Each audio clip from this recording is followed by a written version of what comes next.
जो यहाँ पर हिट होने से पहले की ये तस्वीर है।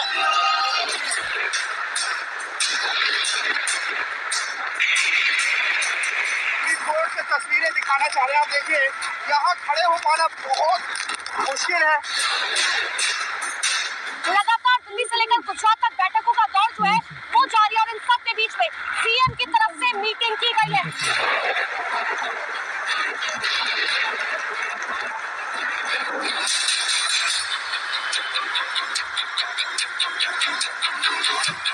नमस्कार, मैं हूँ आपके साथ जसप्रीत कौर। मैं देवभूमि द्वारका में मौजूद हूँ।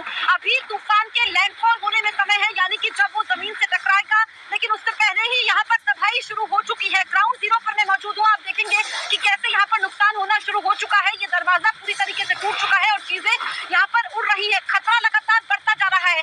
ये हाल तब है जब अभी तूफान के तट से टकराने में समय है, उससे पहले ही यहाँ पर कुदरत का रौद्र रूप दिखना शुरू हो चुका है।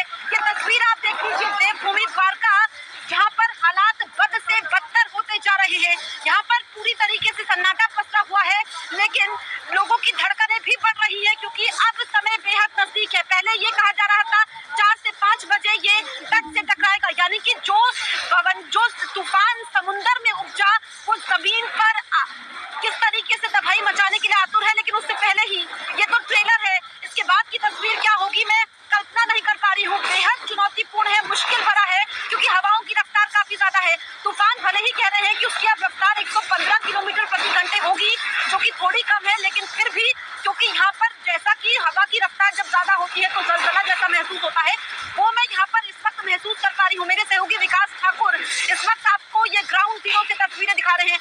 आप देखिए कि किस तरीके से, क्योंकि यहाँ पर जो भगवान द्वारकाधीश की नगरी है, ऐसे में यहाँ पर लोगों का ये मानना है कि आस्था के आगे चक्रवात बहना साबित होगा। लेकिन इस वक्त जो स्थिति है वो भयावह है और हमने इतिहास में कई सारे चक्रवातों का जिक्र किया है, कई सारे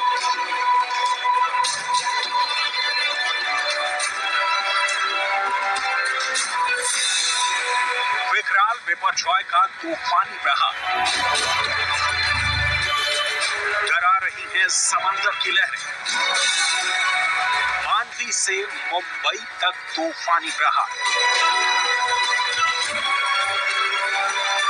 चक्रवाती तूफान बिपरजॉय से पल पल खतरा बढ़ता जा रहा है।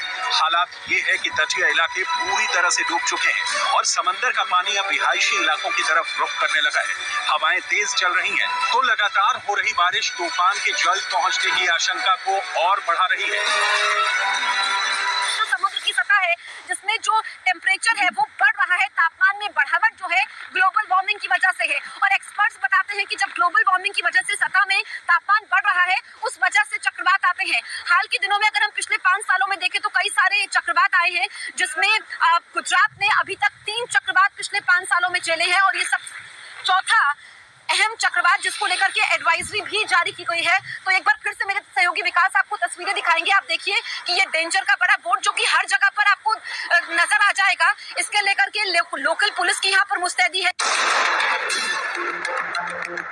तटीय इलाके तो पूरी तरह से डूब चुके हैं, लेकिन बोट के पास रखी नावों को पानी से बचाने के लिए इंतजाम किए जा रहे हैं। समंदर के पानी को रोकने के लिए बड़े बड़े पत्थरों की मदद ली जा रही है। बोट के पास आप देखेंगे कई बोट यहाँ पर खड़ी हैं। तमाम यहाँ आप देखिए लकड़ियां हैं, बड़ी बड़ी बोट यहाँ पर बन रही हैं। लेकिन उससे पहले जो किनारे का इलाका है, यहाँ देखेंगे बिल्कुल एक बहुत बड़ा पत्थर रखा जा रहा है ताकि जो पानी है ये उसको रोक सके। यहाँ पत्थर आप देखेंगे इस पूरे इलाके को किस तरह से तैयार किया जा रहा है। ये क्यों किया जा रहा है वो भी हम आपको बता देते हैं। यहाँ मेरे बाईं तरफ देखिए बड़ी बड़ी बोट जो है वो बन रही हैं। साथ ही यहाँ बड़ी संख्या में जो लकड़ी है वो रखी हुई है ताकि अगर तूफान आए तो वो उसको बहाकर ना ले जाए। भैया,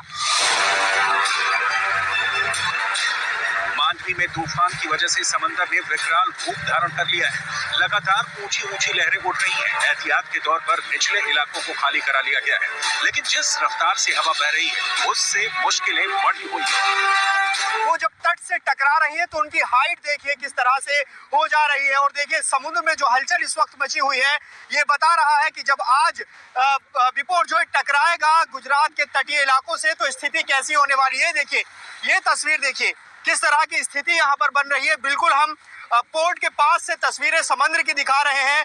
बहुत तेज हवाएं यहाँ चल रही हैं, रुक पाना मुश्किल है। और देखिए जिस तरह का अनुमान है कि हवाएं 125 से 150 किलोमीटर प्रति घंटा की रफ्तार से चलेंगी।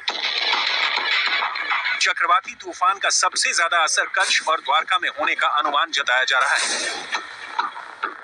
द्वारका में लगातार तेज हवाएं चल रही हैं, बारिश हो रही है, तो समंदर में लगातार हाई टाइड भी आ रहा है, जिससे इस तूफान की वजह से बड़ी तबाही की आशंका बनी हुई है। आज दोपहर के बाद 5 बजे के बाद लैंडिंग प्रोसेस शुरू होने की संभावना है, लेकिन बिपरजॉय थोड़ा स्लो हो गया है और जखौ के आसपास वो लैंडिंग करने वाला है। तो यहाँ से पूरा जखौ से लेकर पोरबंदर तक इलाका है कि जहाँ इफेक्ट होने वाली है। गुजरात के बाहर मुंबई में भी इस चक्रवाती तूफान का अलर्ट देखने को मिल रहा है।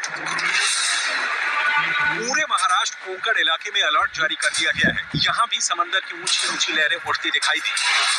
जो वेस्टर्न घाट से जो महाराष्ट्र का है, गोवा है, गुजरात है, वहाँ पर साफ तौर पर इसका असर दिख रहा है। इस समय हम मुंबई के समुद्री किनारे के पास हैं, वर्ली सीलिंग के आसपास है। वहाँ पे देखिए जिस तरीके से जो साइक्लोन है वो धीरे धीरे गुजरात की तरफ बढ़ता जा रहा है, उसका असर अब यहाँ पर महाराष्ट्र में भी देखा जा सकता है। और लहरों से ये अंदाजा लगा सकता है कि जो साइक्लोन बिपरजॉय लगातार बहुत तेजी से गुजरात की तरफ बढ़ रहा है, तो महाराष्ट्र के दूर से, समुद्र के दूर से क्रॉस करते हुए गुजरात पे लैंड करेगा।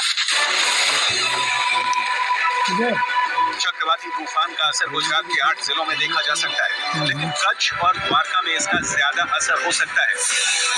द्वारका जो मुख्य मंदिर है उसके सामने एग्जैक्ट मैं सामने खड़ा हूँ द्वारका मंदिर के सामने। वहाँ पर सामना पूरा समुद्र है, उफान पर है। आप देख सकते हैं किस तरह की तेज हवाएं यहाँ पर अभी बढ़ रही है। हवा में ज्यादातर गति उनकी बढ़ रही है। आप देख सकते हैं, हम आपको एक्सक्लूसिव दृश्य दिखाते रहे हैं यहाँ के द्वारका की जो हालत हो गई है। द्वारका पूरे 2 दिन से बंद किया गया है। आप देख सकते हैं किस तरह का माहौल द्वारका में है। जिस वक्त ये तूफान समुद्री तट से टकराएगा, उस वक्त हवा की स्पीड 135 से 150 किलोमीटर प्रति घंटे तक रहने का अनुमान है। साथ ही समुद्र में भी ऊंची लहरें उठ सकती हैं। एहतियात के तौर पर रेस्क्यू टीम को अलर्ट कर दिया गया है। एनडीआरएफ और एसडीआरएफ के साथ सेना को अलर्ट रखा गया है। तो इस वक्त मैं द्वारका में मौजूद हूँ और किस तरह का मंजर है बिना देर किए मैं आपको दिखाती हूँ। देखिए ये पेड़ किसी भी वक्त गिर सकता है। किस तरीके से यहाँ पर काफी मजबूत इसकी जड़ थी, उसके बावजूद ये पेड़ यहाँ पर गिर सकता है कभी भी। ऐसे में हम भी सावधानी से यहाँ पर रिपोर्टिंग करते हैं। उसके अलावा विकास आपको तस्वीरें दिखाई, देखिए वो जो दरवाजा था वो पूरी तरीके से उखड़ चुका है और ऐसा मंजर है। अभी तो तूफान की थोड़ी दूरी है, लैंडफॉल में समय है,